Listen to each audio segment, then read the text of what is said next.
Shalom and welcome back to another episode of Torah in Color. I'm April Baskin, your host. I'm excited to bring you the next installment in this pilot series in which I am examining the Torah and the sacred ancient text and different modern commentaries from different Jewish scholars and leaders, and then also applying my lens as a Jewish woman of color who has spent more than 15 years doing leadership and research in the Jewish community and beyond around not only race and ethnicity, but also social justice and anti-oppression and liberation strategies in general. And so I bring my lived narrative as well as the collective stories that I know from other Jews of color and apply that through my specific lens to look at the weekly Torah portion.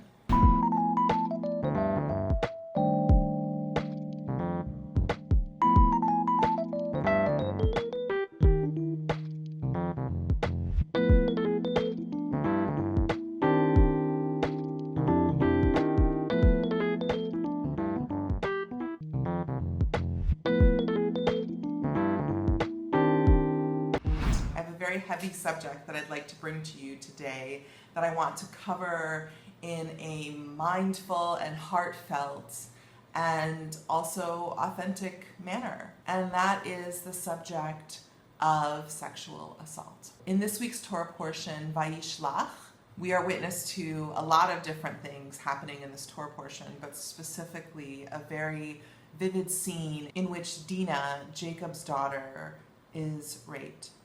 So viewer discretion and caution is advised.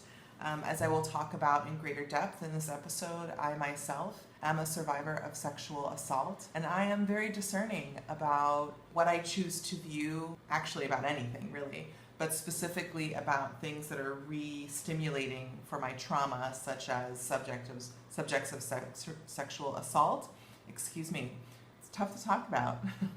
Subjects of sexual assault or police brutality. That being said, there isn't going to be anything explicitly graphic or heavy. So if you think you're up for it, I would invite you to listen in and share your thoughts. One day Dina, Leah's daughter, whom she bore to Jacob, went out to see the women of the locality. And Shechem, son of Hamor the Hivite, the local prince, saw her. He took her and laid her down and raped her.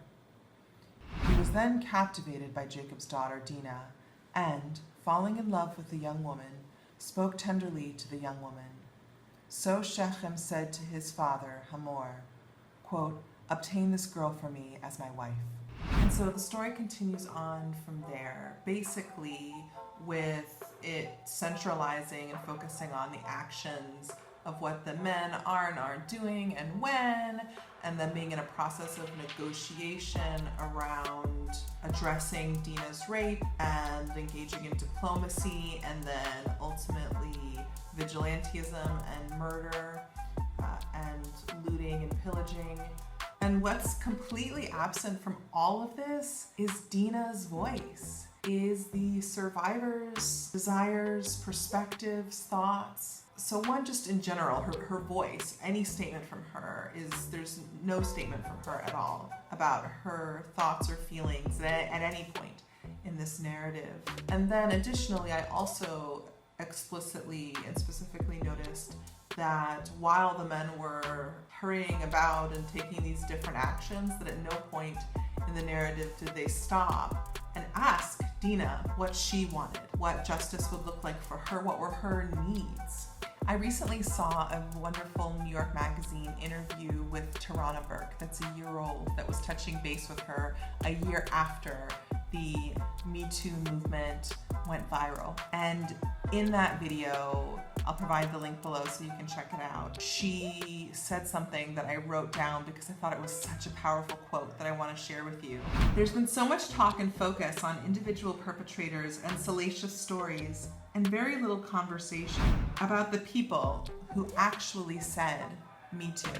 I don't know about you, but for almost a year now. About 90% of the time when I hear people talking about the Me Too movement, it's usually in a negative light about the concerns they have about it, about how it's problematic, about how they're very concerned about men and men's careers, or what are the boundaries of it. And I have to be honest, I've been a bit guilty about getting caught up in some of those questions. And I loved what she said because it reminded me of what I know to be true in areas where I have, around subjects where I have more expertise, which is that with some of these big enduring problems, at times the conversation tends to get theoretical, and these stories often are about people's specific lives, but it begins to run away, and we lose track of how it individually affects us. And I find it's really helpful to go back to that place and focus on that piece. And we even see that again as reflected, just to make sure the connective tissue is there,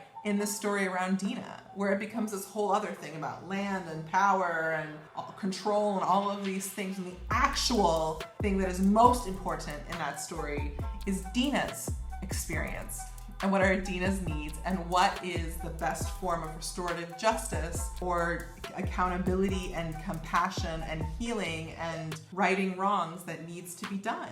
And so I just want to offer up a reminder that if and when this work gets overwhelming, or not overwhelming, but there's just a number of things happening, to remember that it's so important for us to bear in mind that at the dead center, at the heart of this Me Too movement, or whatever word we want to give it or call it, are the survivors, which statistics show are 90% women, which means also there's 10% who are men. I'm curious about, the statistics often don't include genderqueer people, so I'm not sure, but I trust that a number of trans and gender nonconforming folks are also targeted by sexual assault. So I just want to name that.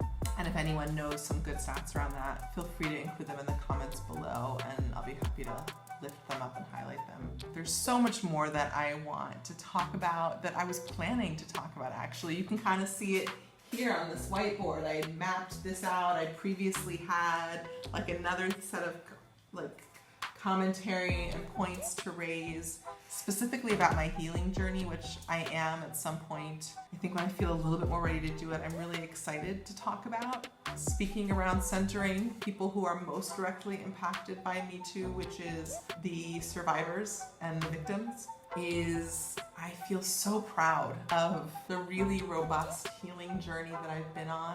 If you're interested in hearing more about my Me Too story, and more specifically, not the specific details of what happened so much, but about my healing journey and the strategies that I used that helped me stay nourished and whole and gain more understanding through the process and make the most out of a horrible and undesired act of violence that was forcibly brought into my lived experience. But I feel really proud about the journey that I took myself on around healing, and grateful for the professional help I've gotten along the way, and then more recently in the past 6 or so years working with an anti-oppressive healing community of practice that has helped me go even deeper around my healing. So if at any point that would feel useful, feel free to comment below, or if it's easier to send me a private message, whether on Facebook or YouTube or through my website at joyousjustice.com, feel free to do that. And I'd love to be in communication. And the last thing I'll say is that even though I planned what I was going to say, most of which I didn't actually end up saying because it just got too terrifying, despite having planned for months in advance what I was going to be talking about, producing this video was incredibly hard. And there's a new note or milestone on my healing journey from my rape that happened about 15 years ago, which is sisterhood. Now I'm getting emotional.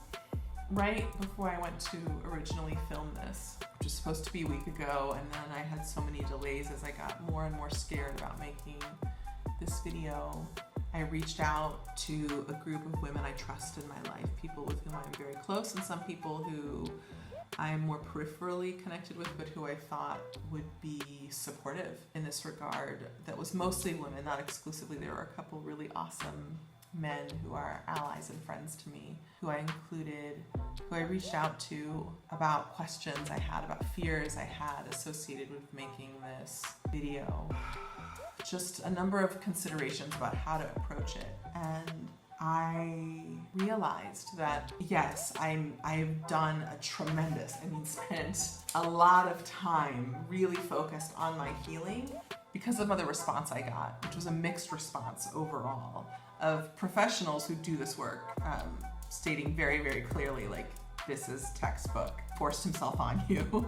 You said no, you fought him, and he raped you. So, they didn't say that, they said it a little more diplomatically. But in terms of other people in my life, or university officials, or other people who I didn't have their support. And so I had a really robust healing process, but it was largely outside of some professionals and people in private, quiet circles. It's been really individual. And so I just want to give a thank you, as well as a tip to other women and other survivors, regardless of gender, that if you don't already know, community can be such a powerful healing tool. And given that the way this oppression is particularly often in isolation and in private and is violent, and one can risk significant retaliation if they stand up for themselves or try to press charges, that it often remains in isolation. And I didn't even realize that until I reached out to these people and just continued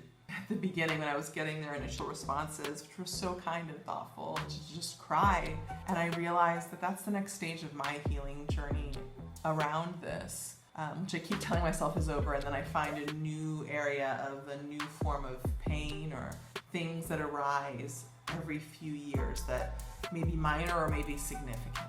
That the next stage in this work for me is to continue to reach out. So I'm really grateful to this group. They dubbed themselves pretty early on as #TeamApril, and I wish I'd had them when in the aftermath following my rape, but I didn't, and I'm so proud what I was able to do solo.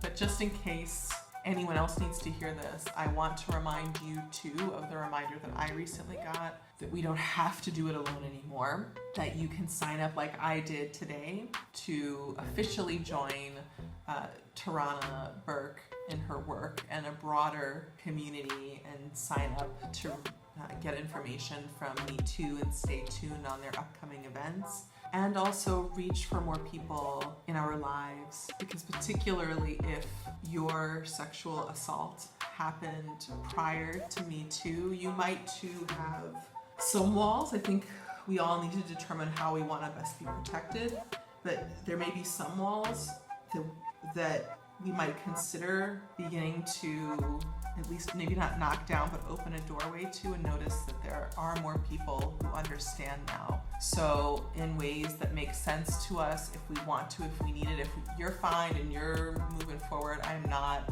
trying to dictate anything. That's the last thing I want for me, but to say if at any point, because like me, you have an opportunity where you're going to be teaching around this, or it comes up in some way, I just want to give you a reminder that there is more support now. There's still not enough. There are more allies than we may realize. And intellectually I knew that, but when I went to actually think about my specific incident, I realized that a number of my feelings and my actions around it were based around the support or lack thereof that I had at that time. But what I'm saying is, I noticed for me that now is a new moment, and we each need to judge our situation and our resources and determine what's safe and appropriate for us. But I just invite us to reach for sisterhood. That is my Torah in color this week. I would love to know, what's your Torah in color? Feel free to publicly comment or to send a private message if you want. I'm really looking forward to continuing to work for safety for all of us, and an end to gender-based and sexual-based gender violence and sexual violence. And I know that I'm going to continue to work on this. Producing this episode was so hard, and it showed me that there's more work that I can do in this area. I have my whole life ahead of me, but in part I want to say, Hineni. I am here. I am a proud member and a strong member and a very determined and unflinching member of the women's liberation movement, of the Me Too movement. I am a survivor of rape, and I am nonetheless living a life of my dreams because I've given myself time to heal, and when new things come up around it, I give myself that space, and then I move forward with renewed purpose. And I hope and pray that if you too are a survivor, that you can have the same as well. So this week I am sending you an extra dose of love, and I look forward to seeing you in the next episode. Take care. Bye-bye.